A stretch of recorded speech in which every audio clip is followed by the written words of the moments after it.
Bonjour, dans les questions fréquemment posées, comment je fais pour vérifier mon SAG avec un amortisseur à ressort? Ça prend quelques minutes, mais c'est très simple. Étape numéro 1, je desserre ma coupelle de pré-charge de ressort. On va enlever le ressort. Ici, je fais sauter le jonc, tac. J'enlève la coupelle et j'enlève le ressort. On va se servir du tampon de fin de course pour le mettre à une distance qui est de X% de la course disponible. En l'occurrence là, moi j'ai un amortisseur qui a 60 mm de course, je veux 30%, ça me fait 18 mm. Je vais donc prendre un réglet, je me mets à 18 mm et j'approche mon tampon. Voilà, ça c'est fait.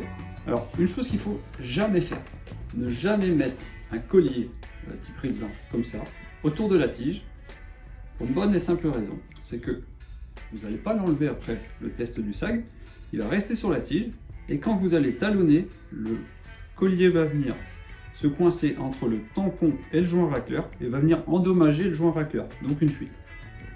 À bannir, ne jamais utiliser cette astuce, parce que ça n'est pas une bonne. Donc, je la refais, je cale 18 mm, j'approche mon tampon, je le règle, là, j'ai mes 18 mm disponibles et visibles. Je remonte mon ressort. Je remets ma coupelle, le jonc d'arrêt. Je vérifie toujours que le jonc soit recouvert par la coupelle. L'écrou de précharge. Le contact et un tour. Voilà. Ensuite, vous remontez l'amortisseur sur le vélo.